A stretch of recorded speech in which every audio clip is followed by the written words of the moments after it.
Hey everybody, it's Whitney from All the Shelves, and today I am going to be listing my top 10 favorite fiction books of 2016. 2016 was the first year I had a booktube channel, and I do wrap-ups every month, and so for the most part I've talked about these books in a fairly lengthy fashion, and I will leave a whole bunch of links down below. If I remember, I'm very bad at remembering. I'll leave those links down below and you can see longer reviews. And in this video I will just talk about each book briefly before I move on, since there are 10 and that's a lot to get through. My 10th favorite novel of the year was The Honorary Consul by Graham Greene. It's been a while since I read Graham Greene. I used to read a lot of his books. He's very prolific. I haven't read all of his books by any means, but in college I used to read a lot of Graham Greene. I had a film teacher in college that kind of turned me on to that writer, and as a result I just read a bunch of them and then took a long break. So it was really nice getting back to him.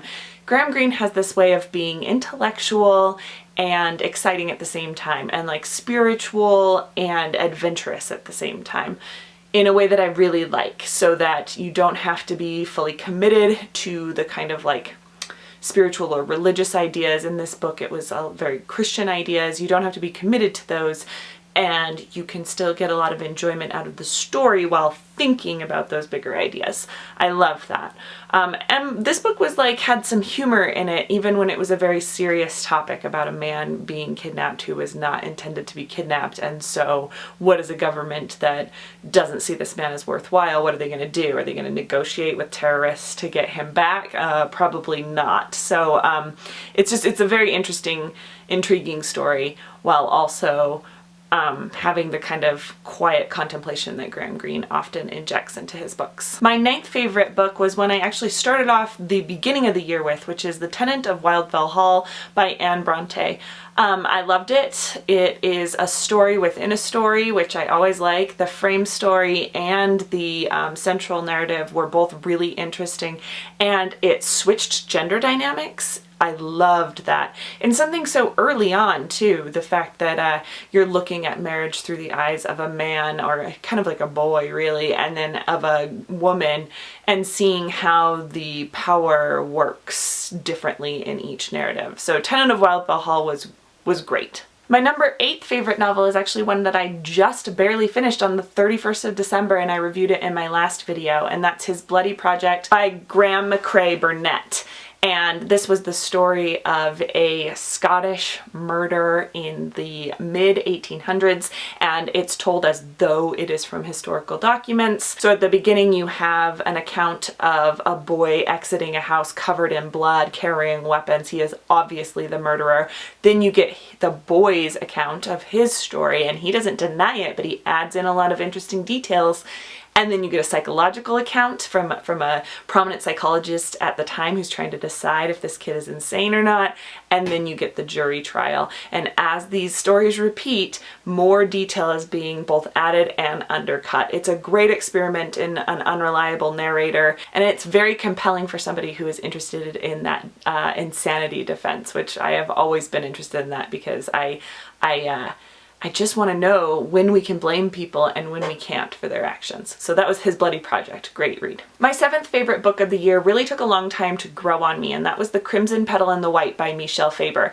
When I was in the middle of this novel, I was a little disappointed. It's not exactly what I thought it was going to be. I guess I wanted it to be more tawdry and salacious, because it's about a prostitute in Victorian England, and we learn all about her life through a number of years, and how she interacts with this one man who kind of what would you call that, owns her? I mean, to put it very simply, he owns her, right? She's his mistress, and he's putting her up in an apartment, and she's maybe falling in love, maybe not, maybe just using the situation. Part of the story is the prostitute, Sugar, is writing a novel full of violent revenge against the men that she sleeps with. And I guess I was expecting going into it that it was going to be more like that. It was going to be maybe more of a revenge narrative, and it's not. It's a lot quieter than that. But as I think about it more and more, I really loved that book. I love the way it was told. It had a very Dickensian kind of style to it. And I watched the miniseries, and while I didn't think it was a you know, an excellent miniseries or anything. It really like opened my eyes to some of the parts of the book that I appreciated. So that is my number 7 favorite. My number 6 favorite of the year is not Tana French's newest novel, but it's an older one that I read this year, which is Broken Harbor. And this one, it is very stark and rational and step by step. Here is exactly what the crime scene looked like for like 100 pages. And then it's like, and here is all the evidence that we are gathering, and here are how all the pieces are fitting together.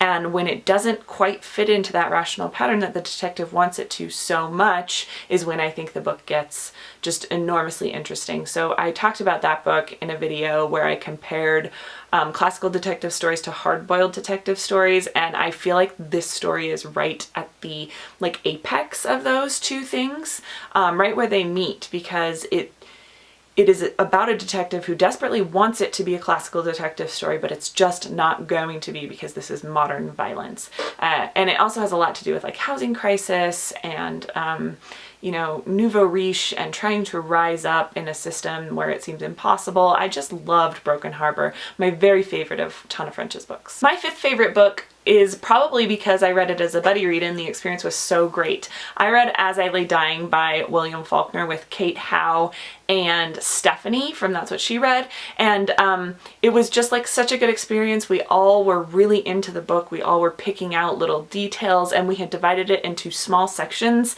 and so we always had a lot to talk about without like going on and on and on in our Voxer, you know, messages. So it just felt like a real conversation about a book. And with something as difficult as Faulkner, I just thought that that was completely necessary. This is just the story of like a trashy ass family that maybe I shouldn't say that in Trump's America now, right? But they're sort of like what we would think of as a kind of white trash family, and their mom is dying at the beginning of the book, As I Lay Dying, right? She's laying in her bed and she's looking out the window and watching her son build her coffin. And it's just about these family dynamics as their mom dies, and then when she does die, which happens very, very early in the book, and how they're going to bury her where she wants to be buried and how they're going to honor her wishes. It's gross, it's grotesque, and there's also just a lot of heart in this book. So As I Lay Dying is my number 5 favorite of the year. My number 4 favorite is The Grapes of Wrath by John Steinbeck. I can't believe that I never made it through this before. It's those interlude chapters. So it's a very clear story, and the story is interesting. I mean, we've got the Joads, Tom Joad and Ma Joad, you've heard these names before, and they're traveling across country to escape the Dust Bowl and to find economic opportunities in California. But in between each of those chapters are these little interludes that are only like a couple pages long, but often without very many paragraph breaks and in a kind of stream of consciousness style describing setting.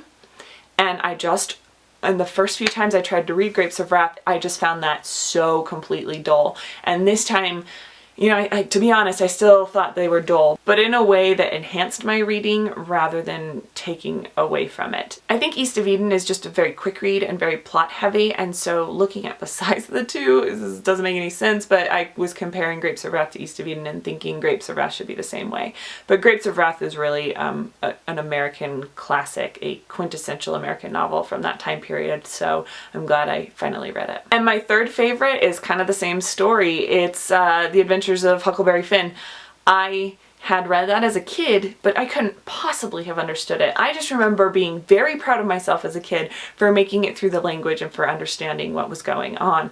But there's no way I could have gotten the irony, the satire, the juxtaposition between nature and technology, or the kind of moral quandaries that Huckleberry was having. I couldn't have understood any of that. So really, it was long overdue for a reread. I'm so glad that I finally read it. I feel like I can enter into so many more conversations about American literature just by what I read this year, and Huckleberry Finn was amazing.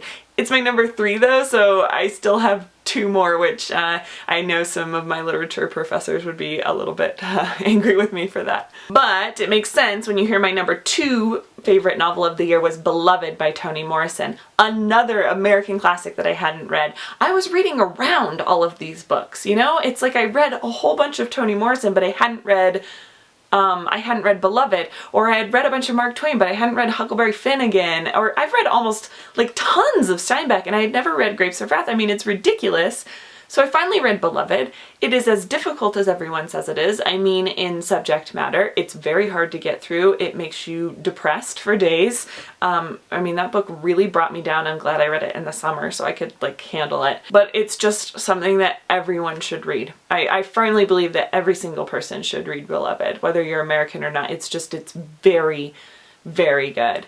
The narrative style is unique, and you can learn a lot about literature from reading it, but then also the historical context. You can learn so much about how people interact through that book. And I'm reading Underground Railroad right now, the Colson Whitehead novel that just won a bunch of awards, and I'm so glad that I read Beloved first because I'm seeing the influences just running throughout Underground Railroad.